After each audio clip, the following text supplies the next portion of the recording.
Bienvenue sur la chaîne Histoire pour toujours et nous vous invitons à découvrir notre nouveau récit inédit. Un malheur n'arrive jamais seul. Mélisande était persuadée qu'il ne s'agissait là que d'un joli proverbe.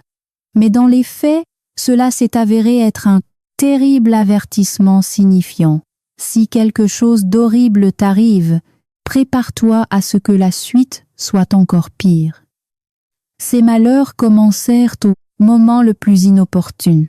Elle venait tout juste d'apprendre sa grossesse. Pendant son jour de congé, elle s'était rendue dans une grande boutique de puériculture, flânant dans les différents rayons pour repérer ce qu'elle achèterait pour le bébé. Il était encore bien trop tôt pour penser aux achats. Elle n'en était qu'à 6 semaines de grossesse et ignorait qui allait voir le jour un fils ou une fille. Elle se contentait donc d'admirer les minuscules t-shirts et pantalons, les jouets colorés et les petites robes élégantes. Mélisande souriait en imaginant la joie de son mari. Vianney était en voyage d'affaires et elle attendait son retour d'ici 2 jours. Elle n'avait même pas encore annoncé sa grossesse à sa belle-mère. C'était l'homme qu'elle aimait qui devait être le premier à entendre la nouvelle de sa bouche. Penser à cela lui procurait une immense douceur. Les heureuses pensées de la jeune femme furent interrompues par la sonnerie de son téléphone. C'était la directrice de l'atelier de haute couture où travaillait Mélisande. La voix de la femme d'âge mûr résonnait avec une force inhabituelle et ses mots furent rudes et désagréables. « Ma patience a des limites », déclara la directrice. « Pour qui te prends-tu? Tu as décidé que, sous prétexte que tu es une spécialiste merveilleuse, tout est permis? Tu te trompes, tu es renvoyée. Viens dès aujourd'hui, rédige ta lettre de démission et récupère ton solde de tout compte. Si tu ne viens pas, demain je te licencie pour faute grave. » La nouvelle stupéfia Mélisande. La jeune femme entretenait d'excellentes relations avec la directrice. Celle-ci l'appréciait comme la couturière et modéliste la plus demandée de l'atelier. C'était vers Mélisande que tournaient les clientes les plus fortunées, celles qui généraient la moitié des bénéfices de leur entreprise. Et pourtant, outre Mélisande, l'atelier comptait 9 autres couturières, mais aucune n'avait de telles files d'attente de clientes riches comme elle. D'ailleurs, le livre d'or ne contenait principalement que des odes élogieuses au talent et au savoir-faire de Mélisande. Les relations personnelles entre la jeune femme et la directrice étaient également merveilleuses. Du moins, c'est ce que Mélisande croyait. À une époque, Madame Berthe s'était même vivement désolée du fait que Mélisande soit mariée, répétant sans cesse qu'elle avait toujours rêvé d'une telle épouse pour son fils célibataire. Et soudain, un licenciement. Son humeur s'assombrit. Elle n'avait plus envie de se promener dans le magasin pour enfants et décida de se rendre au travail pour rédiger sa démission. Après tout, c'était toujours mieux que d'être licenciée pour faute grave. La jeune femme marchait sur le trottoir, se creusant douloureusement la tête pour comprendre la raison pour laquelle on lui demandait de partir, mais elle ne parvint à se remémorer aucune faute grave de sa part. Elle n'avait aucun défaut de fabrication, ne s'était jamais disputée avec les clientes et n'avait jamais enfreint la discipline. Bientôt, elle franchit le seuil de son atelier adoré et se heurta immédiatement au regard hostile de ses collègues. Elle dit bonjour, mais n'entendit aucune réponse en retour. Elle se dirigea directement vers le bureau de la directrice. « Ah, espèce d'ingrate !» l'assaillit Madame Berthe, furieuse. « Je t'ai traitée comme ma propre fille. Je t'ai tout appris, je t'ai confié les meilleures clientes, Je te payais plus que les autres. Et c'est ainsi que tu me remercies. Madame Berthe, que s'est-il passé? Demanda Mélisande, désemparée, en voyant s'emporter cette directrice d'ordinaire si calme et si bonne. Et elle ose demander, s'indigna la directrice en levant les bras au ciel. Assieds-toi et écris ta lettre de démission. Je ne peux plus te voir en peinture. La jeune femme rédigea la lettre. La directrice la signa et appela le service comptable, ordonnant qu'on règle immédiatement le solde de Mélisande par virement bancaire. Quelques minutes plus tard, la comptable rappela pour confirmer que tout était fait et que l'argent avait été viré. « Vérifie, l'argent est bien arrivé », demanda sévèrement Madame Berthe. La jeune femme sortit son téléphone et, au même instant, il bipa. Un message confirmant la réception des fonds s'afficha. « Oui, » répondit doucement Mélisande. « J'ai reçu mon solde. Mais de quoi s'agit-il? Au juste, pourquoi m'avez-vous renvoyé? Quand tu rentreras chez toi, va jeter un œil sur le forum local de la ville, là où il y a les avis sur tous les ateliers et artisans couturiers, répondit la femme âgée d'un ton las en lui indiquant la porte. Mélisande était impatiente de découvrir la raison de son licenciement. C'est pourquoi, en sortant de l'atelier, elle se rendit au café le plus proche ou s'installa à une table. Elle sortit son smartphone et alla sur le forum de la ville. Elle finit par trouver la page de son atelier. Elle commença à lire les avis des clientes et fut sous le choc. Dans le fil de discussion se trouvaient de nombreux messages postés sous son nom, et pas de simples messages mais des phrases révoltantes et insultantes à l'égard de la direction et des employés de son atelier. Quand la jeune fille eut tout lu, elle comprit pourquoi elle avait été renvoyée et pourquoi ses collègues l'avaient accueillie de manière inamicale.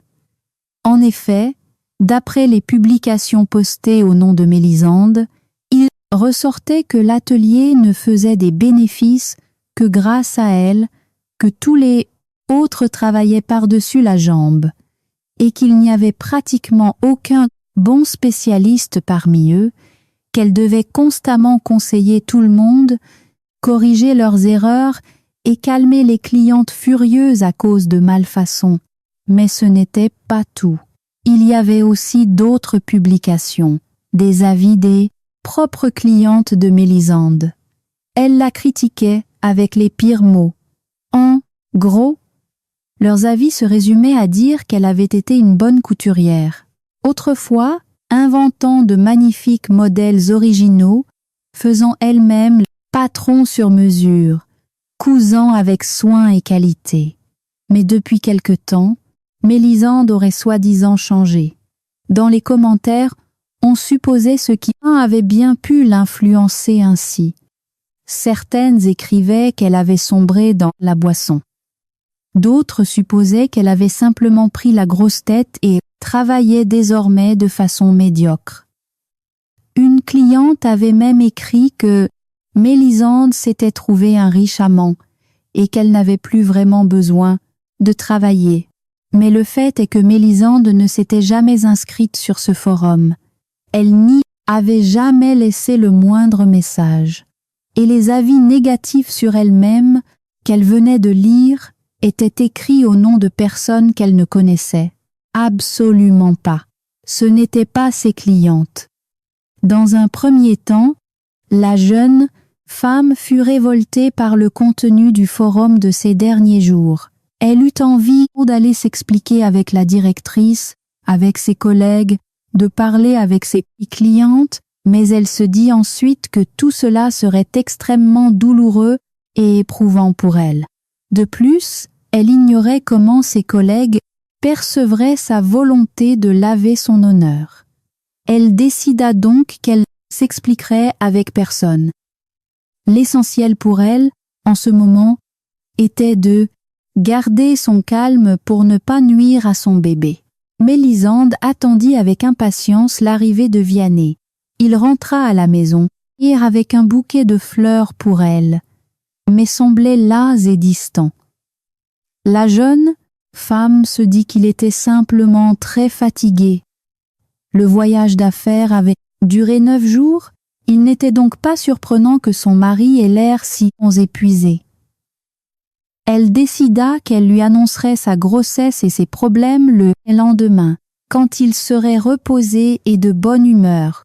Dans la soirée, sa belle-mère arriva. Madame Odile, 60 ans, était une femme douce, affectueuse et qui savait réconforter ceux qui allaient mal autour d'elle. Mélisande s'en réjouit. Elle avait très envie de raconter à sa belle-mère ses mésaventures au travail et de lui demander conseil sur la marche à suivre. Après le dîner, Vianney s'excusa et partit se coucher, bien qu'il ne fût pas très tard, et Mélisande s'en réjouit même. Elle aurait ainsi l'occasion de faire des confidences à sa belle-mère adorée. Elle versa à Madame Odile sa tisane à la verveine préférée et s'installa face à elle, s'apprêtant à se plaindre de son licenciement injuste, mais sa belle-mère la devança. Elle se leva, ferma fermement la porte de la cuisine et dit doucement à Mélisande : « Mais qu'est-ce que tu as fait ? Je t'ai fait embaucher dans le meilleur atelier de la ville, et tu as trahi Madame Berthe et toute l'équipe de cette façon. Je ne comprends pas ce qui t'a pris, mais des connaissances communes murmurent que tu as pris un amant. C'est pour ça que la nouvelle est même parvenue aux oreilles de mon pauvre Vianney. Tu vois bien qu'il a une mine affreuse. Mais enfin, Madame Odile la regarda Mélisande d'un air confiant. Je n'ai aucun amant et je n'ai laissé aucun avis sur ce forum. Ce n'est pas moi qui ai écrit tout ça, mais le regard de la belle-mère était plus froid et distant que jamais.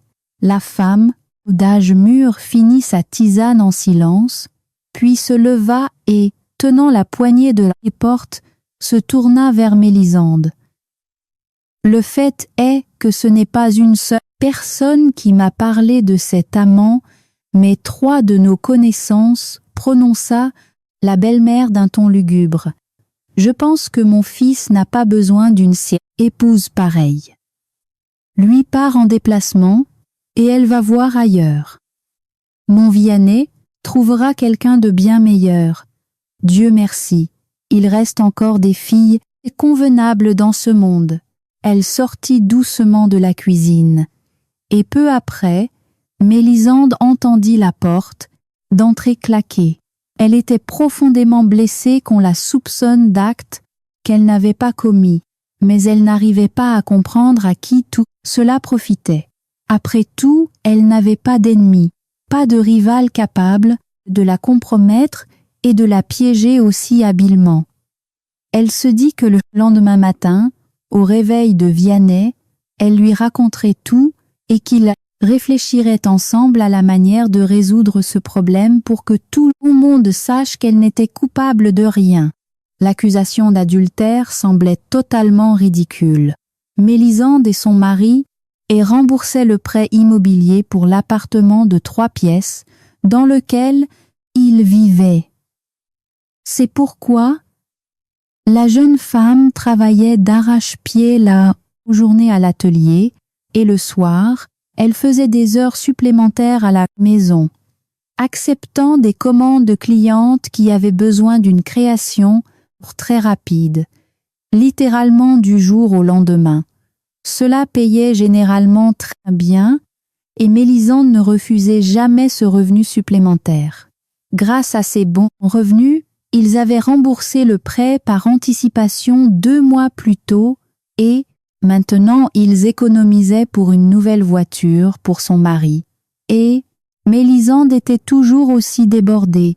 Parfois, elle restait éveillée jusqu'à 2 ou 3 heures du matin pour terminer une commande urgente. Comment aurait-elle pu avoir un amant, surtout qu'elle devait être à l'atelier à 8 heures du matin? De toute façon, l'idée même de tromper son mari ne lui effleurait pas l'esprit. Le lendemain matin, Mélisande prépara le petit déjeuner pour Vianney et attendit impatiemment qu'il se réveille. Mais la porte de la chambre s'ouvrit brusquement et Vianney en sortit en costume, portant sa mallette de travail en cuir dans laquelle il rangeait ses documents. « Je ne t'ai même pas entendu te enlever », dit Mélisande avec surprise en s'approchant de son mari. Vianney, lui, jeta un regard glacial et dit « Je ne prendrai pas de petit déjeuner. M'attends au bureau pour le rapport de mon déplacement. » Salut. Mélisande eut l'impression de recevoir un seau d'eau glacée. Vianney ne lui avait jamais parlé avec autant de froideur et d'indifférence. Il ne lui avait même pas demandé comment elle allait, ne l'avait pas embrassée sur la joue. La jeune femme comprit qu'il savait déjà quelque chose de ses ennuis, mais il était évident qu'il n'avait aucune intention de l'aider. Mélisande tournait en rond dans la maison, ressassant les événements de la veille sans leur trouver la moindre explication. Finalement, elle se dit qu'elle allait devenir folle à force de réfléchir. Il fallait qu'elle s'occupe d'urgence.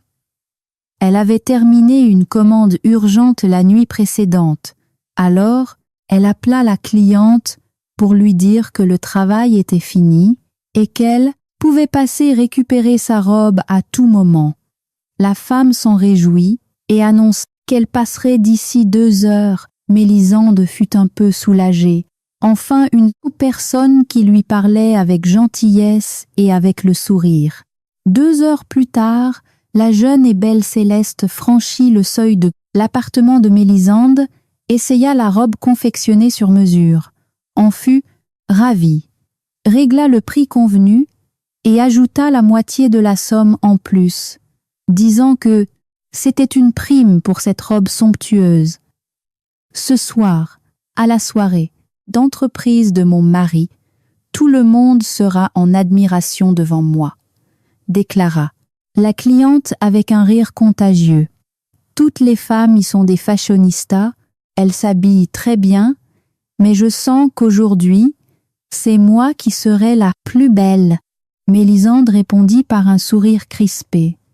La belle Céleste cessa alors de sourire, devint très sérieuse et lui dit soudain « J'ai entendu ce qu'on dit et ce qu'on écrit sur vous. Je suis passée par là moi aussi. J'ai versé des torrents de larmes quand on a répandu des mensonges sur moi. Et puis il s'est avéré que c'était une idiote amoureuse de mon mari qui colportait ses ragots. Je suis convaincue que quelqu'un essaye de vous détruire. Je ne crois pas un traître mot de ce qu'on raconte. Alors, moquez-vous de tous ces gens, et si cela devient vraiment insupportable, vous pourrez faire appel à moi. Moi, je ne peux pas faire grand-chose, mais mon mari a le bras long. Il trouvera bien un moyen de démasquer ce charognard. Merci, murmura Mélisande. Elle était profondément touchée par la sollicitude de cette femme qu'elle connaissait à peine. Seules les commandes les liaient. Elle n'était ni amie ni parente, et pourtant, c'était précisément cette femme qui était prête à lui tendre la main. La cliente partit, et Mélisande sentit qu'elle allait beaucoup mieux. Il existait donc des gens sensés qui ne croyaient pas aux absurdités que quelqu'un s'acharnait à propager sur elle. Mélisande s'assit pour appeler les clientes qui attendaient leur tour pour faire appel à ses services. Mais toutes, l'une après l'autre, lui répondirent curieusement qu'elle n'avait plus besoin de ces services de confection. Certaines furent brèves et froides, d'autres sarcastiques et moqueuses. Il devint clair pour Mélisande que la majorité de ses clientes étaient au courant de la boue qui venait de s'abattre sur elle. Après avoir appelé quelques personnes, la jeune femme comprit qu'il lui serait difficile de trouver des commandes désormais. Le soir venu, Vianney rentra. Mélisande s'était préparée à lui parler coûte que coûte, même s'il était très fatigué. Pendant qu'il dînait, elle s'approcha derrière, se pencha et le prit dans ses bras. Vianney repoussa violemment ses bras et se retourna vers elle, lançant avec irritation. « Tu te trompes si tu crois que tu as bien caché ton jeu. Je sais tout de toi et de ton cher amant. Tu as exactement 3 jours pour rassembler tes affaires et dégager d'ici. » « Vianney, qu'est-ce que tu veux dire par dégager ?» demanda doucement Mélisande, choquée par les mots de son mari. « C'est notre appartement à tous les deux. Nous avons payé le crédit ensemble pendant presque 8 ans. Je n'en dormais pas la nuit pour le rembourser le plus vite possible. » Mais Vianney se contenta de ricaner avec arrogance. « Tu as apparemment oublié que j'avais contracté le prêt immobilier à mon nom bien avant notre mariage. Donc, selon tous les documents, l'appartement n'appartient qu'à moi. Dans d'autres circonstances, j'aurais pu être accepté un partage des biens, mais maintenant, tu t'es trouvé un amant, qu'il assure ton avenir radieux dans votre propre nid d'amour. Débrouillez-vous et oublie mon appartement. » Mélisande ne se souvenait pas très bien de la suite. D'abord, elle essaya de convaincre son mari qu'elle n'avait pas d'amant et qu'elle n'avait nulle part où aller. Ensuite, elle lui raconta de manière confuse et très brève les ennuis survenus au travail. Elle voyait que Vianney l'écoutait à peine, mais elle ne pouvait pas s'arrêter. Elle voulait transmettre à la personne qu'elle aimait tout ce qui la rongeait depuis 2 jours. Mais Vianney resta de marbre. Pas un seul muscle ne tressaillit sur son visage.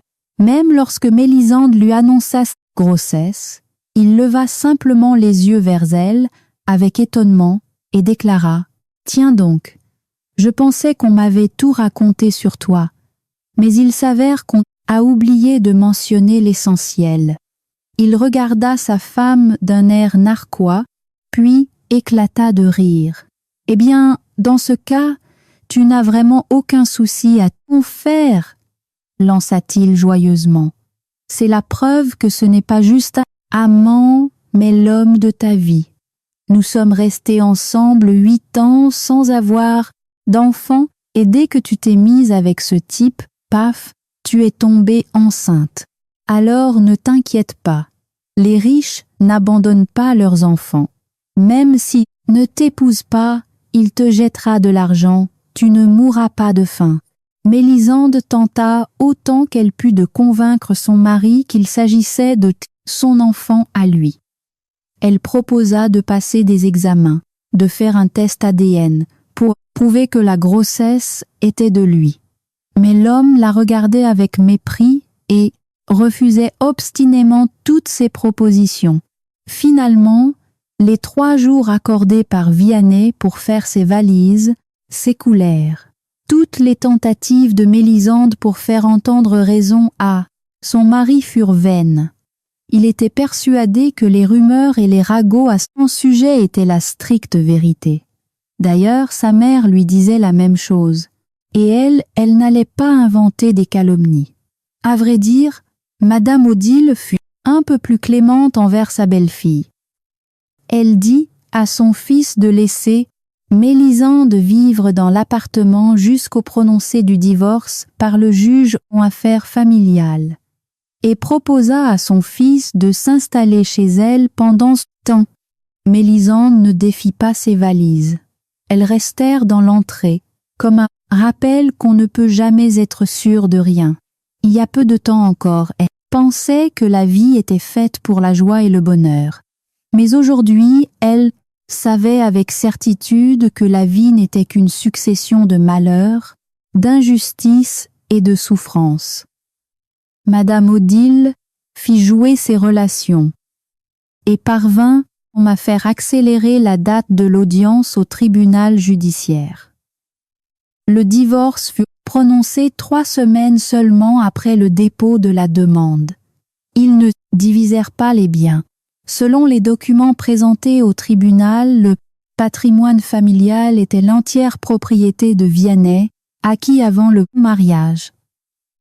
Les timides tentatives de l'avocat de Mélisande pour prouver que le crédit immobilier avait été remboursé pour plus de la moitié avec l'argent gagnés par la jeune femme ne furent pas retenus par le juge, car Mélisande virait simplement son salaire à son mari, et ce dernier remboursait le prêt, soi-disant avec ses fonds propres, alors que Mélisande quittait le tribunal, désemparée après le prononcé du jugement. Vianney l'attendait, ravi, à la sortie. Il tapota amicalement l'épaule de la jeune femme et lui dit « Allez, ne t'en fais pas. Si ton amant ne t'aime pas, tu as toujours la maison dans ton village en province. Les gens vivent bien à la campagne, et à mon avis, c'est ta vraie place. » Mélisande sortit du palais de justice, vidé. Il fallait agir. Vianney lui avait donné 3 jours supplémentaires pour emporter définitivement ses affaires et libérer l'appartement. Elle décida de trouver rapidement un poste dans n'importe quel atelier de Paris. Elle n'avait pas peur du travail et était sûre de pouvoir rapidement retrouver son niveau et de gagner correctement sa vie.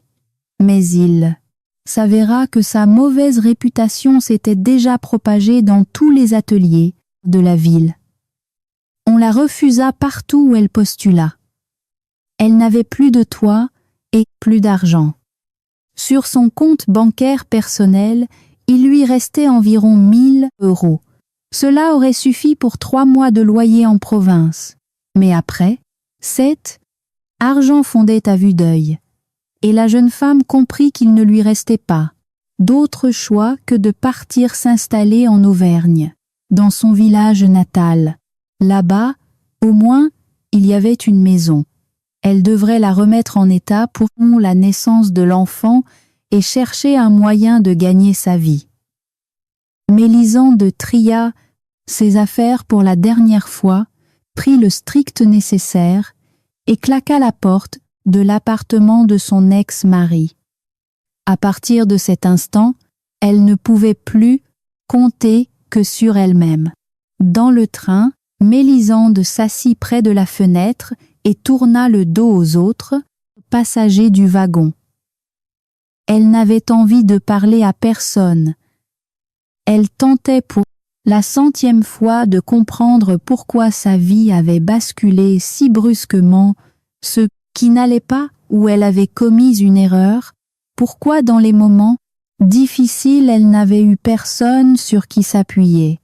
Les questions étaient nombreuses, les réponses inexistantes. Plus elle réfléchissait, plus elle se confortait dans l'idée que c'était probablement son destin d'être malheureuse. Elle se souvenait distinctement des paroles de sa grand-mère. Celle-ci répétait, souvent à sa petite chérie, que les femmes de leur lignée naissaient toutes très belles, mais frappées par un destin funeste. La grand-mère caressait la tête Mélisande. Ses mains ridées glissaient sur les cheveux lisses et brillants aux reflets dorés de la petite fille. Et la vieille femme, les larmes aux yeux, prophétisait. « J'ai bien peur que toi non plus, ma petite Mélisande, tu ne puisses être heureuse. Il y a trop de méchanceté et de jalousie dans ce monde, et tu ressembles tant à ta mère, si belle, si bonne, incapable de se défendre, si confiante. Les gens mauvais te rongeront, ils n'auront aucune pitié, mais toi, ne souhaite de mal à personne et ne blâme personne. Notre destin est ainsi. Sois forte, ma chérie, et ne t'avise jamais de reproduire ce qu'a fait ta mère. It is the Mélisande se souvenait toujours de sa grand-mère avec une immense tendresse. C'était l'être qui lui était le plus cher au monde. Mélisande se rappelait bien les histoires glaçantes de sa grand-mère à propos de sa mère. La vieille dame a raconté souvent à sa petite fille que lorsqu'elle avait vu sa fille Isaline partir pour la capitale, elle avait prié pour que tout s'arrange pour elle. Au début, il semblait que les prières de la vieille femme avaient été exaucées. Isaline avait trouvé un emploi dans une clinique vétérinaire privée où elle gagnait un bon salaire. Elle avait loué une petite chambre de bonne, puis elle avait rencontré un jeune homme, un informaticien. Elle en était tombée follement en amoureuse, et lui aussi. Il l'avait demandé en mariage, mais lorsque Isaline était allée rencontrer ses parents, elle avait découvert que le garçon n'était pas du tout informaticien, mais le fils de parents immensément riches. Il a inventé cette histoire d'informatique exprès, car il cherchait une fille désintéressée, qui l'aimerait lui, et non son riche héritage, puisqu'il était le fils unique d'un grand banquier. Lors de la présentation, Isaline était très intimidée. La jeune fille fut frappée par le luxe du domaine près de Lyon, où Clotaire l'avait amenée. Mais le père du jeune homme, le banquier Thibaut de Launay, accueillit la fiancée de son fils très chaleureusement. Il fut charmé par la beauté et la modestie d'Isaline. C'était exactement le genre d'épouse dont lui-même avait rêvé autrefois, mais la vie en avait décidé autrement. Il avait dû épouser la fille d'un autre banquier qui s'était entiché de lui, et c'était le père de cette fille qui avait lui-même proposé l'arrangement, ayant besoin de quelqu'un à qui léguer ses affaires et sa banque. Ainsi, le père de Clotaire s'était marié avec une banque plutôt qu'avec sa femme, Éléonore. Elle ne se distinguait pas par sa beauté même dans sa jeunesse, et la cinquantaine approchant, outre les marques de l'âge, son visage affichait une expression permanente de mécontentement, d'arrogance méchante et de jalousie. La mère de Clotaire, Madame Éléonore de Launay, n'était absolument pas une personne bienveillante et ne s'en cachait pas. Le jour de la rencontre avec la fiancée de son fils, elle jaugea la jeune fille de haut en bas et fit la grimace. Éléonore de Launay était une femme très apprêtée. Il était évident qu'elle passait sa vie dans les salons de beauté. Ses vêtements valaient une fortune. Ses bijoux d'une beauté époustouflante attiraient irrésistiblement le regard. Pourtant, Isaline paraissait bien plus éclatante à côté d'elle. Une cascade de cheveux dorés, des lèvres pleines et écarlates, et des étincelles de joie dans ses yeux bleus rayonnants. Éléonore de Launay ne pouvait tolérer qu'une beauté aussi flamboyante entre dans leur famille. La femme d'âge mûr savait qu'elle perdrait toujours face à sa belle-fille, et que lorsque Isaline serait habillée selon son nouveau statut social, plus personne ne jetterait un regard à la maîtresse de maison. Éléonore ne put déclarer d'emblée à son fils, adoré, que sa fiancée ne lui plaisait pas. Elle fit semblant d'accepter le choix de Clotaire et prévit même une sortie shopping avec elle. Apprenant que les parents de Clotaire avaient donné leur bénédiction pour le mariage, Isaline se détendit et commença à permettre à son fiancé de passer parfois la nuit dans sa chambre de bonne. Le jour du mariage approchait, et avec lui s'approchait aussi imperceptiblement le terme de sa grossesse.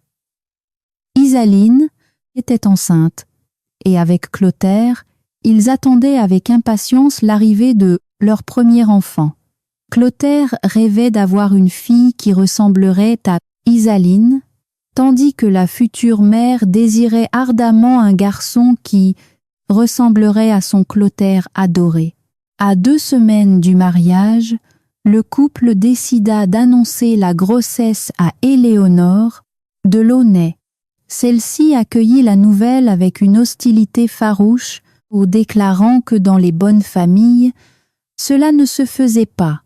Les enfants ne devaient voir le jour qu'au moins 9 mois après la célébration du mariage. Après l'aveu de la grossesse, la future belle-mère ne cacha plus son animosité envers Isaline. Elle la réprimandait pour un oui ou pour un non. Tantôt Isaline s'était mal maquillé les yeux, tantôt son chemisier était trop voyant ou son rire trop fort. Éléonore trouvait toujours un prétexte pour s'acharner. En revanche, le banquier de Launay et le fiancé de la jeune fille faisaient de leur mieux pour rassurer Isaline. Le père de Clotaire affirma qu'il avait déjà préparé une maison pour les jeunes mariés et que, dès qu'ils auraient signé à la mairie, ils emménageraient dans leur propre demeure. Là, Éléonore ne pourrait plus les harceler. Une semaine avant le mariage, la femme de ménage de la famille de Launay apparut dans la chambre de bonne d'Isaline. Elle portait un grand sac. La domestique, âgée, regarda Isaline avec compassion et lui dit « Mademoiselle Isaline, je suis vraiment désolée, mais le jeune monsieur m'a demandé de vous transmettre que votre mariage n'aura pas lieu. Clotaire part d'urgence pour l'étranger, sa fiancée l'y attend. Il m'a demandé de vous rendre vos affaires qui sont dans ce sac, et voici aussi ceci. » La femme de ménage sortit de son sac une épaisse enveloppe, et Isaline comprit qu'elle contenait des billets en euros. « C'est impossible !» s'estomaqua la jeune fille. « Nous allons bientôt avoir un enfant. Je vais l'appeler tout de suite. »« N'en faites rien, mademoiselle Isaline. » secoua tristement la tête la femme de ménage. « Il est déjà à l'aéroport, il a probablement déjà passé l'enregistrement. S'il était libre, il serait venu, lui-même. Il m'a envoyé parce qu'il n'a pas le temps. » La domestique prit congé et s'en alla. La pauvre Isaline, désemparée, se demanda ce qu'elle allait faire. L'enfant devait naître dans 5 mois. Elle savait déjà que ce serait une fille. Avec Clotaire, il lui avait même choisi un prénom, Mélisande. Isaline était anéantie. Elle savait qu'elle avait urgemment besoin de soutien, mais dans le monde entier, il n'y avait que 2 personnes sur lesquelles elle comptait autant que sur elle-même, Clotaire et sa mère. Clotaire l'avait trahie, il ne restait donc que sa mère. Isaline acheta un billet de train et retourna dans son village d'Auvergne. Elle fut très surprise et soulagée quand sa mère accueillit la nouvelle de sa grossesse avec calme et joie. Elle ne la gronda pas, ne lui fit aucun reproche, elle prit simplement sa fille dans ses bras et dit « Ce n'est rien, ma petite Isaline, nous l'élèverons ensemble pour qu'elle soit belle et intelligente. Ne te chagrine pas pour se fiancer. Le bonheur finira par frapper à ta porte. Tu es une fille tellement merveilleuse. » En mai, la petite Mélisande vit le jour. La mère et la grand-mère étaient folles ou de joie, et en août, un épais magazine sur papier glacé tomba entre les mains d'Isaline. Sur l'une des doubles pages, elle vit une photographie de la famille de Launay. Son fiancé Clotaire souriait joyeusement, debout à côté de sa mère, arrogante. Il n'y avait aucune fiancée étrangère sur la photo, et Isaline conclut que son fiancé lui avait simplement menti sur son départ à l'étranger. Il avait juste voulu se débarrasser d'elle. Elle l'avait lassé. Isaline ne put supporter cette idée. Il l'avait tout bonnement trahie, elle et leur enfant. Et, quand la grand-mère rentra de promenade avec le minuscule bébé, elle comprit immédiatement que l'irréparable s'était produit. C'est ainsi que la petite Mélisande, à l'âge de 3 mois, se retrouva sans mère ni père, avec pour seule famille sa grand-mère, dans une vieille maison paysanne à l'orée d'un village moribond. Quand Mélisande eut 15 ans, elle entendit pour la première fois sa grand-mère dire qu'elle passerait sa vie à endurer des épreuves. La jeune fille ne comprit pas les mots de la vieille femme, qui, regardant tristement sa petite fille, expliqua « C'est ce que disent les anciens. Si on est en mai, alors c'est écrit dans notre destinée, on peinera toute sa vie, le sort ne sera pas tendre. » Mélisande s'était alors contentée de rire. Elle vivait avec sa grand-mère dans un petit village tranquille et tout allait bien pour elle. Du moins, c'est ce qui lui semblait alors. Bien sûr, elle était très triste que sa mère soit morte très jeune et qu'elle n'ait aucun souvenir d'elle. Elle ne connaissait pas non plus son père, mais il représentait pour elle une sorte de personnage de conte, irréel et malfaisant. La grand-mère éleva la fille toute seule. Mélisande était une excellente élève. Il n'y avait pas d'école dans leur village, mais il y avait 6 autres élèves, et chaque matin, le quart de ramassage scolaire passait les prendre pour les conduire dans une grande ville, située à 12 kilomètres de là, où se trouvait le collège. L'après-midi, on ramenait les enfants au village. Les gens ici étaient solidaires et bons. Et Mélisande grandit dans une atmosphère de confiance totale envers les autres. Cependant, tout le monde vivait très pauvrement. Les adultes allaient travailler dans la ville voisine, tandis que Mélisande et sa grand-mère vivaient avec de maigres pensions de retraite et ce qu'elles pouvaient vendre de leur potager aux touristes qui passaient parfois au village pour acheter du lait et des œufs. Après la 3e, Mélisande étudia pour devenir couturière modéliste dans la ville voisine puis partit pour Paris. Sa grand-mère avait insisté, affirmant que Mélisande ne trouverait pas de bon travail dans les environs. C'est là-bas qu'elle avait rencontré Vianney, qu'elle l'avait épousé, qu'à 28 ans, elle était tombée enceinte et qu'elle est persuadée que sa vie prenait un tournant heureux et que seul le bonheur l'attendait avec son mari. Mais non, des rêves vains. Mélisande comprenait avec amertume qu'elle répétait le destin de sa mère. Elle aussi s'était retrouvée inutile, trahie. Toutefois, Mélisande était fermement convaincue qu'elle n'agirait pas comme sa pauvre mère. Elle n'abandonnerait pas son petit être à son propre sort. Elle ferait tout pour que son fils soit heureux, d'autant plus qu'elle était la seule famille de cet enfant. En effet, sa vieille grand-mère était décédée 8 ans plus tôt dans cette même petite maison à laquelle Mélisande se rendait en train, en ce moment même. Le fracas régulier des roues du train qui emportait Mélisande vers le sud, loin de la capitale, résonnait avec indifférence. Personne dans le monde entier ne souciait de cette femme enceinte et malheureuse, qui avait décidé de vivre envers et contre tout, et osait même rêver de bonheur pour son fils. Pourtant, elle ne parvenait à discerner aucun avenir certain. Mélisande n'était pas revenue au village depuis des années. Depuis, la bourgade avait encore rétréci, n'y vivaient plus que des personnes âgées. Certes, en été, les propriétaires des résidences secondaires venaient parfois s'y reposer. Cela ne faisait absolument pas peur à Mélisande. Elle s'était déjà trouvé un emploi en télétravail. Le salaire n'était pas faramineux, mais il suffisait à la jeune femme pour vivre, d'autant plus que ses exigences étaient très modestes. Dès que Mélisande arriva à la maison, elle fit le ménage dans les pièces. Le jour de l'accouchement approchait, et la jeune femme s'assura d'avoir tout le nécessaire à son retour de la maternité.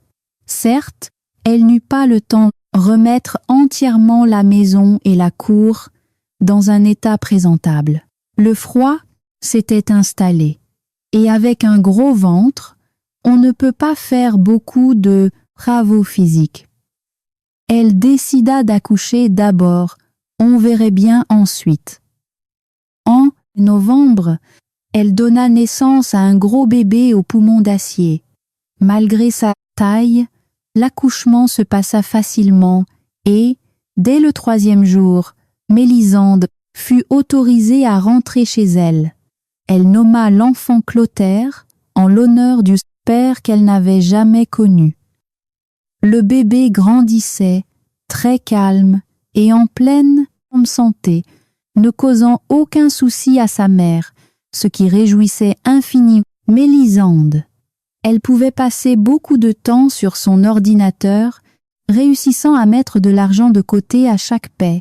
Elle prévoyait de renouveler la garde-robe du nourrisson l'été venu, car il grandissait à vue d'œil. Lorsque toute la neige eut fondu dans la cour, elle se mit à ramasser en tas les débris accumulés au fil des années. Il fallait dégager la terre pour les semis de printemps. Une fois la terre prête, et alors qu'il était encore trop tôt, elle finit par s'attaquer au grenier encombré. C'était l'endroit le plus désagréable de la maison. Le grenier était un véritable amoncellement de vieilleries inutiles, meubles à moitié cassés, bassines et seaux cabossés, vieux vêtements et oreillers. Il lui fallut 2 jours pour jeter tout ce fatras en bas et le rassembler pour emporter une partie à la déchetterie et brûler le reste. Finalement, il ne restait plus à Mélisande qu'à vider les recoins du grenier. Il y avait là des liasses de vieux livres et de journaux, quelques cartons, des petits coffres abîmés. Soudain, parmi ces cartons, Mélisande tomba sur une grande boîte sculptée, très solide et magnifique. Cet objet dénotait clairement au milieu de ce tas d'ordures bon marché. Elle n'était pas seulement belle, elle semblait valoir une fortune. On le voyait à la finesse des sculptures. Sur le couvercle de la boîte était représenté un village d'autrefois. Des jeunes femmes en robes somptueuses entouraient une clairière au centre de laquelle dansait un ours apprivoisé. Cette sculpture datait de nombreuses années.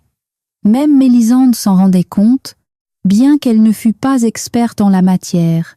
Mélisande épousseta la boîte, regarda curieusement à l'intérieur. Il y avait de vieilles cartes postales ou des lettres, et tout au fond reposait un petit carnet. Mélisande commença à feuilleter et comprit que c'était un journal intime, écrit de la main de sa grand-mère. Tout au fond de la boîte, elle découvrit également une grosse bague sertie d'une pierre rouge. Ce qui frappait dans cette bague, c'était la couleur de la pierre, bien que la monture fût aussi particulièrement intéressante. Elle avait certainement été façonnée par des artisans d'un autre siècle. En bas, le petit Clotaire se mit à pleurer, et Mélisande descendit rapidement du grenier. La jeune mère n'avait aucun problème avec son fils. S'il était repu et propre, il observait avec curiosité les jouets suspendus au-dessus de son berceau et écoutait attentivement la voix de sa mère, qui lui racontait qu'un avenir brillant l'attendrait quand il serait grand. On aurait dit que le nourrisson comprenait et retenait tout. Mélisande riait joyeusement avec lui, le sortait de plus en plus souvent à l'extérieur. Tout dans la cour fleurissait, embaumait, exhalant de la fraîcheur et de délicats parfums. L'été approchait. Vivre à la campagne était un pur bonheur. Le soir, après avoir couché son fils, Mélisande s'attela au tri du contenu de la boîte. Elle voulait tout examiner minutieusement, relire chaque document, se débarrasser de l'inutile. Quant à la boîte et à la bague, elle comptait les nettoyer, les débarrasser de la crasse accumulée par le temps et essayer de les revendre chez un prêteur sur gage en ville. Elle était persuadée d'en tirer moins quelques modestes euros. Elle expédia rapidement les cartes et les lettres, n'y trouvant rien d'intéressant. En revanche, le contenu du journal de sa grand-mère la plongea dans la stupeur et le tremblement. Il s'avéra que son vivant, sa grand-mère ne lui avait raconté qu'une infime partie de ce qu'avait subi sa malheureuse fille Isaline, la mère de Mélisande. Après avoir lu le journal jusqu'à la dernière page, Mélisande sut qu'elle ne pardonnerait jamais à ceux qui avaient poussé sa mère au désespoir. Elle allait régler ses comptes avec eux. Chacun recevrait la monnaie de sa pièce, quoi qu'il en coûte. Ce même journal lui révéla une autre information capitale. La boîte et la bague devaient valoir une petite fortune. La grand-mère racontait que la boîte avait été offerte en gage de gratitude à son arrière-grand-mère par une riche duchesse qu'elle avait cachée à l'époque de la Révolution française. Revanche, une toute autre histoire était liée à la bague, une histoire à laquelle Mélisande peinait à croire. Dans le journal, il était écrit que ce bijou, peu engageant au premier abord, avait été offert à Isaline par son fiancé Clotaire, qui lui avait expliqué qu'il s'agissait d'une ancienne bague transmise de génération en génération à l'épouse du fils aîné de la famille. Quoi qu'il en soit, la valeur de la boîte et de la bague tombait à pic. L'argent serait très utile à Mélisande pour mener son projet à bien. Non, elle n'avait pas l'intention de nuire physiquement ou de punir cruellement. Elle voulait simplement regarder dans les yeux tous ceux qui avaient détruit sa mère et leur dire qu'ils n'étaient que des moins que rien. Et, bien sûr, elle comptait éclaircir tous les détails de cette tragédie. Quelques mois passèrent. Un soir, Mélisande compta tout l'argent qu'elle avait mis dans son portefeuille, sur son compte, plus ce qu'elle avait tiré le jour même de la vente de la boîte chez le prêteur sur gage de la ville voisine, et en conclut qu'elle pouvait désormais se rendre dans la grande agglomération près de Lyon où vivait la famille du banquier de Launay.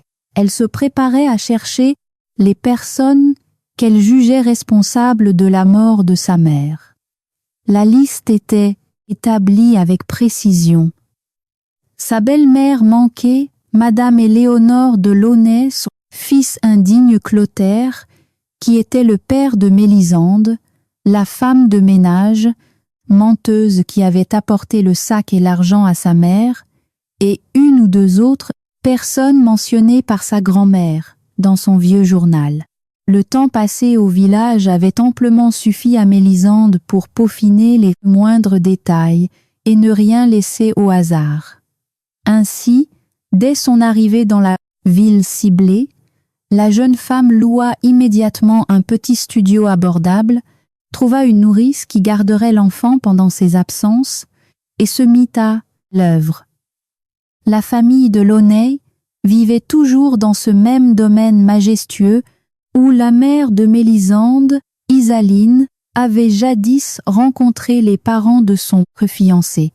Plus précisément, seuls les époux de Launay, le père Thibaut et la mère, Éléonore, y résidaient.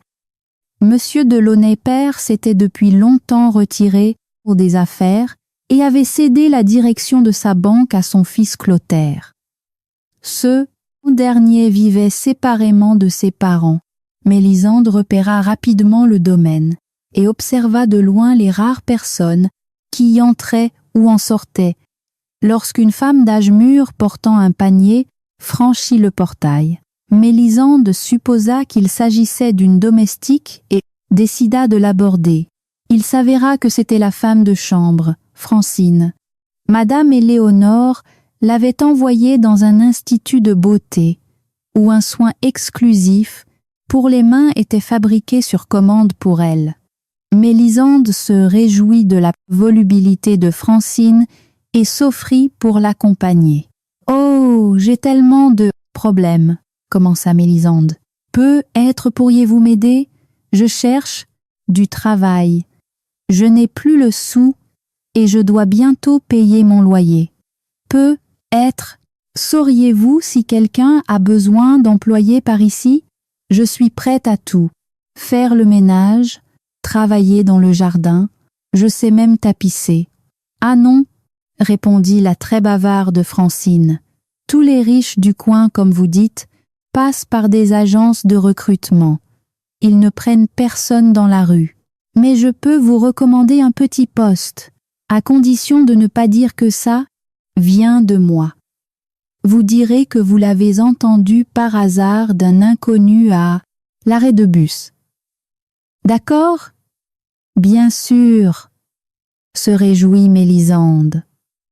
Elle voulait absolument trouver un emploi dans ce quartier résidentiel huppé pour être plus près de la maison des Delaunay et récolter un maximum d'informations sur eux.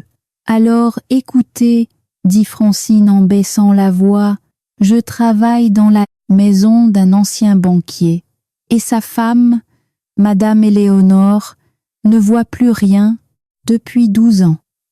Elle est aveugle? S'étonna la jeune femme. Aveugle, confirma la femme de chambre. Je ne peux pas vous dire exactement pourquoi. Quand j'ai commencé à travailler chez eux, elle avait déjà perdu la vue, mais le personnel raconte que c'est une complication due à une maladie tropicale.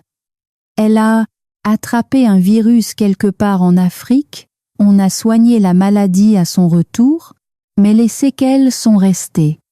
Mais enfin, ce sont des banquiers, continua Mélisande en simulant une surprise naïve. Ils ne peuvent pas payer traitement?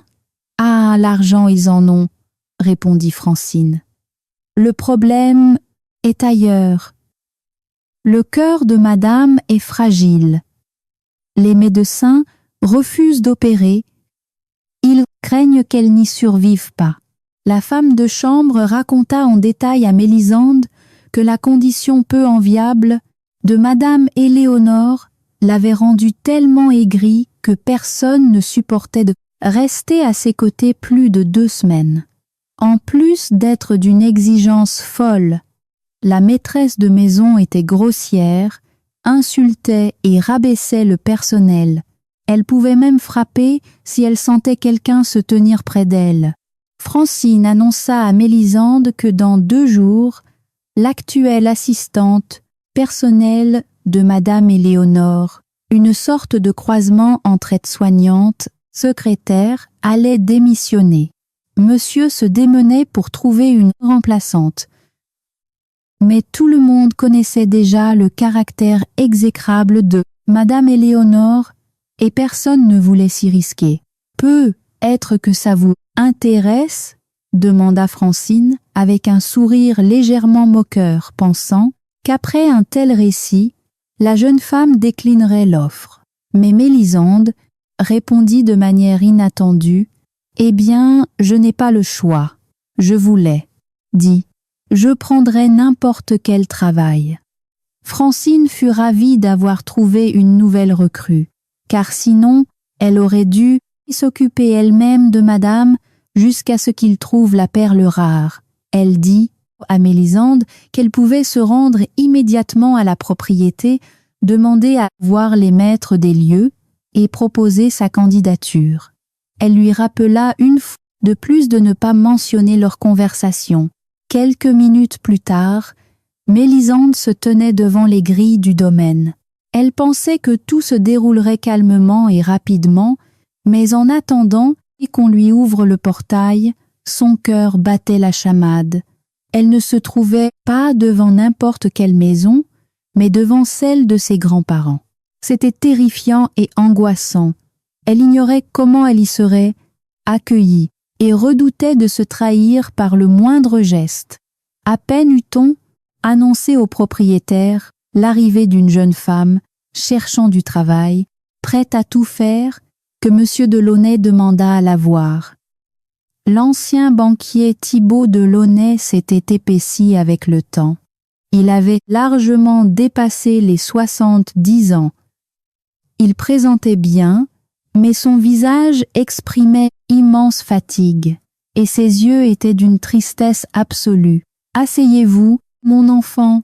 Quel genre d'emploi recherchez-vous » demanda M. Thibault à Mélisande en s'installant dans un fauteuil en face d'elle. « Pour être franche, n'importe quel travail me conviendrait, mais idéalement celui qui paie le mieux, » dit Mélisande, jouant le rôle de la provinciale extrêmement crédule. « L'arrêt de bus, on m'a dit que vous aviez une dame âgée et malade. J'ai entendu dire qu'elle ne voyait pas et qu'il était donc difficile de travailler avec elle, mais cela ne m'effraie pas. Je suis douce et patiente. » Monsieur Thibault regarda la jeune femme avec un petit sourire amer et demanda soudain: « On ne vous a jamais dit que vous ressembliez énormément à une actrice, mais je n'arrive pas à me souvenir laquelle. »« Oh non, on ne m'a jamais rien dit de tel, » répondit Mélisande. « Et pour le poste, Monsieur Thibault sourit tristement et dit: « La vie est une chose si cruelle, tout irait bien si nous ne commencions pas à réaliser nos erreurs seulement à l'âge, où il n'est plus possible de les réparer. »« Que voulez-vous dire ?» demanda Mélisande. Et là, M. Thibault vida son sac, comme si une digue avait cédé. Il commença à raconter à la jeune femme à quel point sa femme était insupportable. Elle épuisait quiconque restait près d'elle plus de 5 minutes. Le vieil homme blâmait à la fois Éléonore et lui-même pour cette situation. Il regrettait que, pendant sa carrière, il ait accordé toute son attention au travail, ne s'intéressant aux affaires familiales que de loin. C'est ainsi que son fils avait perdu son véritable amour. Sa petite Isaline avait disparu de sa vie, comme si elle n'avait jamais existé. Son fils avait cherché sa fiancée par la suite, mais en vain. Il avait énormément souffert. Monsieur Thibault avait fait tout son possible pour l'aider, embauchant les meilleurs détectives privés sans regarder à la dépense. Mais personne n'avait réussi à retrouver Isaline. Mélisande écoutait les confidences de son grand-père, les larmes aux yeux. « Vous voyez, » soupira Monsieur Thibault, « vous êtes une parfaite étrangère, et pourtant cela vous tire des larmes. Alors imaginez ce qu'a ressenti mon fils quand sa fiancée a disparu. »« Et où est-elle passée ?» demanda Mélisande. « Les détectives que j'ai engagés m'ont dit qu'elle n'était probablement plus en vie. Sinon ils auraient retrouvé sa trace. Et dire qu'elle était enceinte quand elle a disparu. Nous n'avons jamais rien su du sort de l'enfant. Mon fils, Clotaire, était si jeune, et pourtant il a eu les cheveux entièrement gris après ça. » Mélisande sentit un poids quitter son cœur. Elle savait désormais avec certitude que son père biologique n'était pour rien dans la mort de sa mère. C'était déjà une bonne chose. De son côté, M. Thibault continuait à se plaindre de son sort et à s'apitoyer sur son fils. Il raconta que Clotaire avait dû surmonter 2 chocs terribles. Le premier, quand Isaline, enceinte, avait disparu, et le second, lorsqu'il avait appris que c'était sa propre mère qui s'était efforcée de les séparer en envoyant la domestique dans la chambre de bonne de la jeune ou fille. Cette domestique lui avait annoncé que son fiancé partait pour l'étranger car une autre fiancée l'y attendait. C'est cette même femme de ménage qui, rongée par la culpabilité, l'avait avoué à Clotaire le jour où elle avait quitté son emploi. Pendant tout le temps où elle avait travaillé chez les de Launay, son acte la hantait. Lorsqu'elle racontait à Isaline que son fiancé y était à l'aéroport, prêt à s'envoler, elle voyait parfaitement dans quel état se trouvait la jeune fille et comprenait qu'elle détruisait sa vie. Mais elle ne pouvait pas désobéir à sa maîtresse. En entendant les aveux de la domestique, Clotaire avait tout simplement rayé sa mère de sa vie. De nombreuses années avaient passé depuis, mais le fils n'avait jamais souhaité une fête à sa mère, ne l'avait jamais appelée et n'avait même jamais répondu à ses appels. Pour lui, sa mère était purement et simplement morte. C'est une histoire bien triste, compatit Mélisande, mais il me semble que votre fils a agi avec cruauté, même si elle l'avait un peu mérité. Monsieur. Thibaut lança un regard sévère à la jeune femme et dit « Et moi, je ne vaux pas mieux. » Isaline était merveilleuse, mais je voyais bien qu'elle ne plaisait pas à ma femme. J'aurais dû la protéger, mais je n'ai rien fait.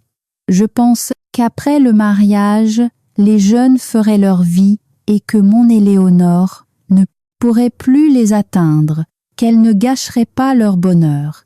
Regardez le résultat.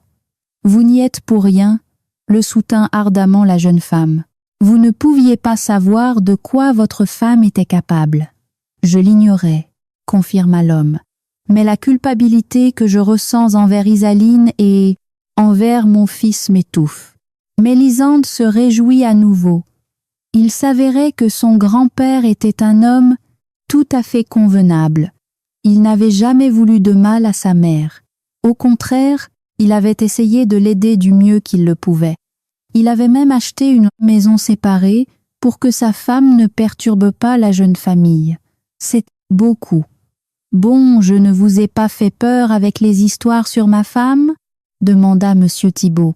Puisque vous n'avez pas fui, allons faire les présentations. Quelques minutes plus tard, il pénétrait dans la chambre spacieuse, lumineuse et très confortable de Madame Éléonore. La femme entendit des pas et se figea. « Thibaut, qui as-tu amené ?» Mélisande entendit pour la première fois la voix stridente et capricieuse de sa propre grand-mère. « Je n'ai invité personne. »« Calme-toi, Éléonore, calme-toi, » dit le vieil homme d'une voix fatiguée. « C'est une jeune femme qui vient postuler comme assistante. Parle-lui 5 minutes. Si tu décides de la prendre, elle commencera demain. Quel âge as-tu » demanda Madame Éléonore d'un ton mécontent en fixant le vide. « 30 ans, répondit Mélisande. Ma petite fille aurait aussi 30 ans aujourd'hui, annonça Madame Éléonore d'une voix abattue. Et comment t'appelles-tu ? Mélisande, répondit la jeune femme. Quelle coïncidence, dit l'aveugle. On devait aussi appeler ma petite fille Mélisande, mais j'ignore si elle a vu le jour. Madame Éléonore se plongea dans ses souvenirs, mais ceux-ci étaient confus, à moitié effacés. Elle parlait de façon incohérente, exhumant du passé des bribes, sans rapport les unes avec les autres, mais toutes tournaient autour d'Isaline et de Clotaire, les parents de Mélisande. La jeune femme regardait sa grand-mère sans éprouver la moindre once de pitié pour elle. Elle aurait pu lui dire ces 4 vérités à l'instant même. Oh que non! Mélisande voulait trouver les mots les plus cruels, les plus accusateurs et les plus blessants pour cette femme. Madame Éléonore finit par se taire et, après une courte pause, accepta de prendre Mélisande comme assistante. Monsieur Thibaut emmena la jeune femme pour lui expliquer les besoins de sa femme et convenir des conditions de travail. Apprenant que Mélisande louait un appartement, il lui proposa une petite chambre dans le pavillon d'amis situé sur le domaine, là où logeait le personnel du vieux couple. Lorsque Mélisande précisa qu'elle avait un bébé gardé par une nourrice en journée, Monsieur Thibaut l'autorisa à s'installer avec l'enfant et promit que la nourrice pourrait entrer dans la propriété pendant que Mélisande s'occupait de la maîtresse de maison. Dès le lendemain, Mélisande prit ses fonctions. Elle s'adapta rapidement à sa nouvelle demeure et à ses nouvelles tâches. La femme de chambre, qui lui avait parlé de ce poste, venait sans cesse la voir pour savoir si madame la rendait folle avec ses caprices. Mais Mélisande n'avait pas à se plaindre. Madame était un véritable ange. Éléonore ne la réprimandait pas pour ses erreurs ni pour les retards. Lorsque le chef cuisinier de la maison, parfois un peu lent, tardait à y préparer un plat commandé spécialement par sa patronne. Cela faisait déjà un mois que Mélisande travaillait pour Madame Éléonore. Le soir, elle s'occupait de son fils, et la journée, elle mûrissait ses plans et préparait les phrases cinglantes qui forceraient sa méchante grand-mère à se souvenir de ses actes et ose à regretter jusqu'à la fin de ses jours sa propre cruauté et son injustice. Au cours des 2 dernières semaines, Madame Éléonore s'était même mise à parler plus doucement et avec plus de retenue. Très vite, tout le personnel de maison s'en aperçut. Un tel changement de comportement ne passa inaperçu pour personne, y compris pour M. Thibaut. Un soir, alors que Mélisande préparait Madame Éléonore pour le dîner, le mari entra dans la chambre, demanda à sa femme « Éléonore, que penses-tu de ta nouvelle assistante? Tu la gardes où on cherche quelqu'un d'autre? Ça fait plus d'1 mois. Elle ne t'a lassé ?» Il fit un clin d'œil à Mélisande. « Inutile de chercher quelqu'un. »« Qui d'autre ?» répondit la femme aveugle. Elle se tut un instant, comme si elle écoutait quelque chose, puis stupéfia son mari. « Thibaut, je me suis finalement décidée pour l'opération. Je veux qu'on me la fasse le plus tôt possible. » Monsieur Thibaut s'y opposa catégoriquement. Il expliqua que l'opération aurait dû être faite 10 ans plus tôt, quand son organisme était plus robuste, mais que, ces dernières années, son cœur était devenu beaucoup trop faible. Actuellement, il était hors de question de l'opérer. Les médecins le déconseillaient, formellement, redoutant une issue fatale. « Ne discute pas, Thibaut », coupa sèchement sa femme. « Ma décision est prise. Dès demain, tu parleras au médecin pour qu'il fixe une date.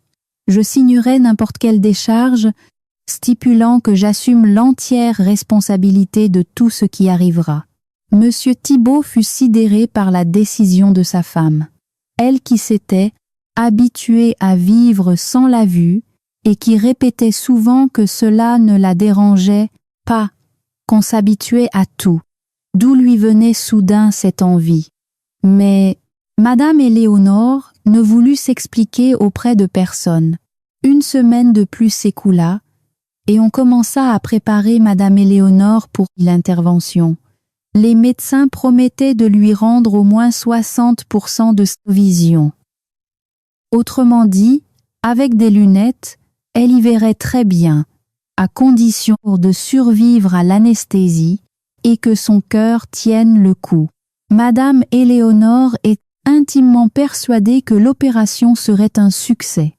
Elle l'affirmait avec tant de résolution que même les médecins les plus sceptiques finirent par croire à une issue favorable. Seul M. Thibaut ne parvenait toujours pas à comprendre ce désir inopiné. 1 semaine avant l'intervention, Madame Éléonore fut hospitalisée afin de préparer son cœur à l'épreuve chirurgicale. M. Thibaut versa à Mélisande ses indemnités de congé payées pour la durée de l'absence de sa femme et la supplia de ne pas partir. En effet, après l'opération, sa femme ne voulait personne d'autre que Mélisande à ses côtés. Le salaire de la jeune fille fut même doublé pour s'assurer qu'elle ne soit pas tentée par une offre plus lucrative ou plus reposante ailleurs. Mélisande n'y trouva rien à redire. Dans la maison de ses grands-parents, elle gagnait très bien sa vie, et cet argent lui serait particulièrement utile lors de son retour en Auvergne. Il y avait cependant une chose que la jeune femme n'avait toujours pas réussi. Elle n'avait toujours pas vu son père. Clotaire en voulait toujours à sa mère. Il ne lui avait pas pardonné ce qu'elle avait fait à Isaline, et il ne mettait jamais les pieds dans la maison de ses parents, même lorsque Monsieur Thibault avait appelé son fils pour le supplier de venir voir sa mère, prétextant qu'elle allait subir une opération dont elle pourrait ne pas se réveiller. Clotaire avait refusé. Il avait répété une énième fois à son père qu'il n'avait plus de mère, car une vraie mère n'aurait jamais agi ainsi envers son fils et sa fiancée enceinte. Mélisande ne parvenait pas à trouver l'adresse de son père pour l'observer, ne serait-ce que de loin. Le jour de l'opération était arrivé. 1 heure avant, Monsieur Thibault, Mélisande vinrent dans la chambre d'hôpital de Madame Éléonore. Ils parlèrent de choses et d'autres, après quoi l'aveugle demanda à Mélisande de sortir. Restée seule avec son mari, elle lui demanda d'un ton mystérieux: « Thibault, sais-tu que lorsqu'on perd la vue, tous les autres sens s'aiguisent, l'odorat, l'ouïe, le toucher? » « Évidemment, » concéda le vieil homme. « C'est normal. Qu'est-ce que tu peux être lent à comprendre, Thibault ?» railla sa femme. À cet instant, l'infirmière entra et pria les visiteurs de sortir. On devait préparer la patiente pour le bloc opératoire.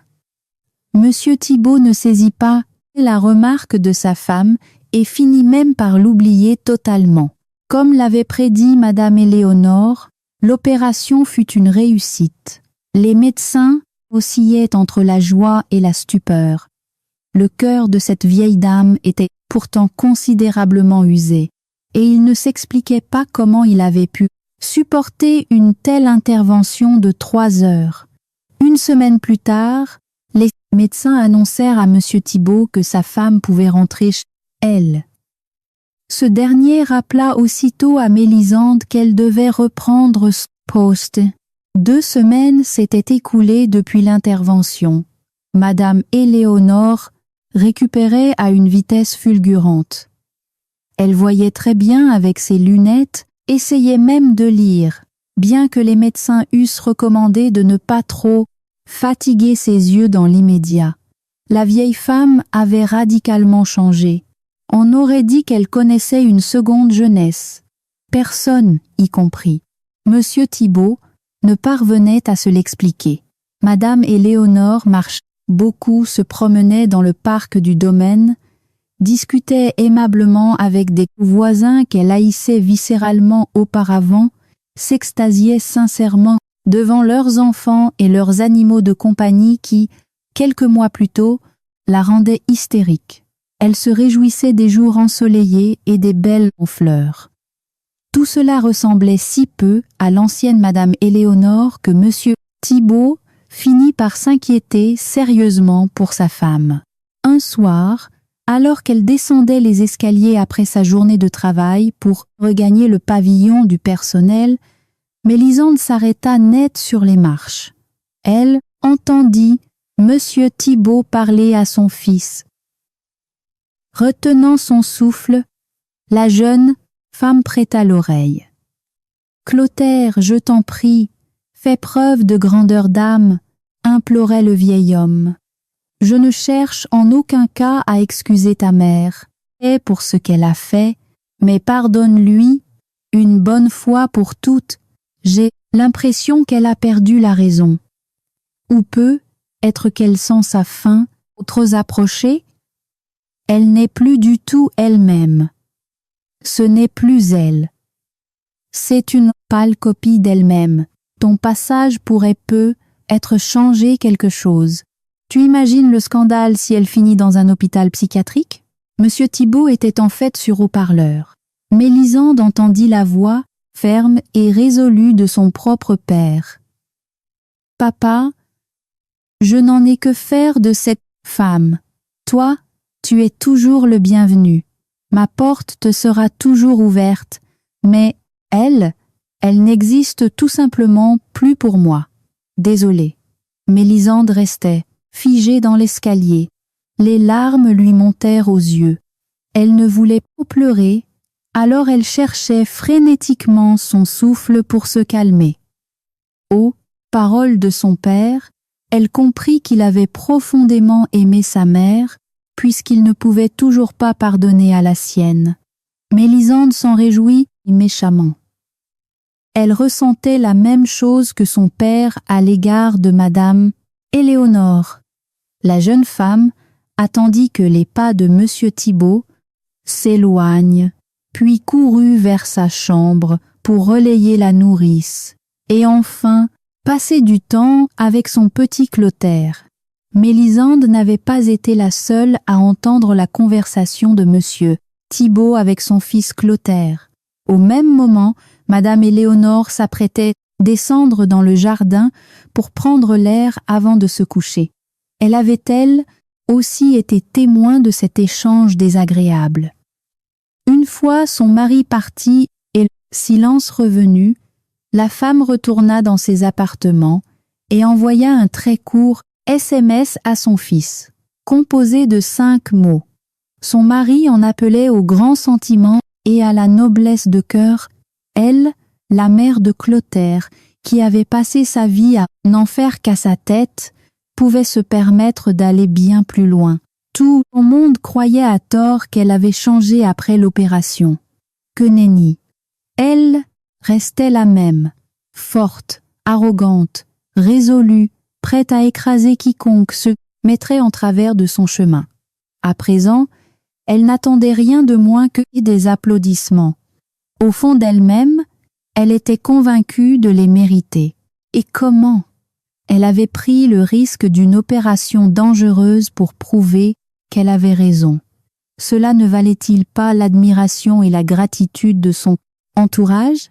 Madame Éléonore appela Gaston, le chef cuisinier, qui s'apprêtait à prendre sa soirée, et lui demanda de revenir immédiatement au domaine pour dresser une table de fête avec du champagne.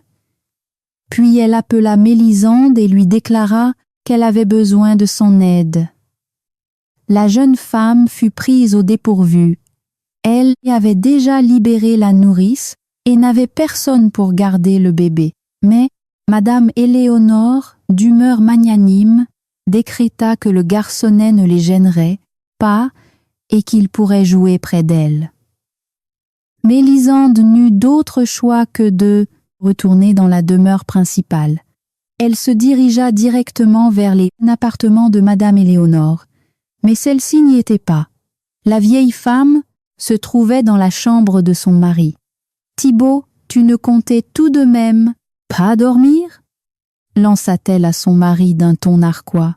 « Allez, mets une chemise correcte et un pantalon de ville. Notre fils arrive. » Monsieur Thibaut la regarda avec horreur. Il se dit qu'elle avait définitivement perdu l'esprit. 15 minutes plus tôt à peine, Clotaire, lui, avait clairement signifié qu'il ne mettrait jamais les pieds dans cette maison, tant que sa mère serait en vie. Son fils ne viendrait jamais. Mais pour ne pas contrarier davantage son épouse, Monsieur Thibaut s'habilla et la suivit docilement. Dans le grand salon, Gaston le chef finissait de dresser la table. Champagne, whisky, hors d'œuvre, mets délicats, corbeille de fruits. « Madame, désirez-vous autre chose ?» demanda servilement le chef, craignant de provoquer par inadvertance la colère de cette maîtresse de maison si imprévisible. « Fais venir Francine, qu'elle aille couper des fleurs et remplisse des vases dans tout le salon, » ordonna la maîtresse des lieux. Gaston s'exécuta sur le champ. 15 minutes plus tard, la pièce croulait sous de magnifiques compositions florales, posées partout où c'était possible. Le personnel réuni dans le salon échangeait des regards angoissés, ignorant à quoi s'attendre de la part de leur employeuse. Celui qui semblait le plus mal en point était Monsieur Thibaut. Tantôt il blêmissait, tantôt il portait la main à son cœur. Ce soir, sa femme était plus que jamais méconnaissable. Des pas résonnèrent dans le grand escalier menant au salon. Le fils du vieux couple, Clotaire, fit son entrée. Personne parmi le personnel ne le connaissait. Le chef Gaston, la femme de chambre Francine et Mélisande avait été embauchée alors qu'il n'apparaissait plus dans cette maison depuis des lustres. C'est pourquoi Madame Éléonore se fit un devoir de faire les présentations. Elle jeta un regard goguenard à son fils et déclara « Eh bien, mon fils, l'heure est venue de faire la paix. Je te présente Gaston notre chef, Francine notre femme de chambre et mon assistante Mélisande. » Lorsqu'elle présenta Mélisande et que Clotaire posa les yeux sur elle, tout le monde crut qu'il allait s'effondrer. « Mélisande ?» répéta l'invité. « Quel est votre nom de famille ?»« Lefèvre » répondit la jeune femme, donnant le nom de famille, son ex-mari qu'elle n'avait pas encore eu le temps de changer après le divorce. À cet instant précis, Mélisande comprit qu'elle se trouvait face à son père. Elle le reconnut à l'émotion bouleversante qui submergeait l'homme en la regardant. Tous ceux qui avaient connu la mère de Mélisande s'accordaient à dire qu'elle en était le portrait craché. Et quel était le nom de jeune fille de « Votre mère » devina Clotaire. « Moreau » répondit Mélisande. Clotaire s'affaissa sur une chaise, vidé de ses forces. Ce n'est qu'à ce moment-là que M. Thibaut commença à comprendre ce qui se déroulait sous ses yeux. Il réalisa que Mélisande était sa petite-fille. La fille d'Isaline disparut. Il se sentit mal à son tour. Seule Madame Éléonore arborait un sourire fier et radieux. Elle avait d'ailleurs envoyé à son fils un SMS qui disait simplement « J'ai trouvé ta fille ». Ce n'était pas pour rien qu'elle avait demandé à son mari s'il savait que les aveugles avaient l'ouïe fine. Bien avant l'opération, elle avait distinctement capté dans la voix de Mélisande les mêmes intonations que dans celle d'Isaline, la fiancée de son fils. Mais elle craignait de se tromper et tenait à retrouver la vue pour s'assurer de ses propres yeux que la fille d'Isaline et de Clotaire était bel et bien entrée dans leur maison. Francine courut chercher des gouttes pour le cœur, et bientôt l'odeur du médicament flotta dans la pièce. Mais l'atmosphère s'était détendue. Clotaire contemplait sa fille avec émerveillement. Il l'aurait reconnue même dans la rue, au milieu de la foule. Elle ressemblait comme deux gouttes d'eau à sa chère Isaline. « Et où est maman ?» demanda-t-il en prenant le petit Clotaire dans ses bras. « Maman n'est plus là », répondit tristement la jeune femme en se détournant de Madame Éléonore. Pour Mélisande, cette femme était de trop. Elle avait désespérément envie de parler à son père, de se retrouver seule avec lui. La présence de Monsieur Thibaut, de Gaston ou de Francine ne la dérangeait pas. Mais elle ne voulait plus voir Madame Éléonore, elle ne pouvait pas parler de sa mère devant elle. Et Clotaire le comprit. Il serra sa fille dans ses bras et déclara « Rentrons à la maison ». Mélisande reprit son petit garçon. Son père récupéra aussitôt l'enfant, le regardant joyeusement dans les yeux, et les emmena tous les deux chez lui, dans cette demeure qui, à compter d'aujourd'hui, deviendrait pour eux un véritable foyer familial.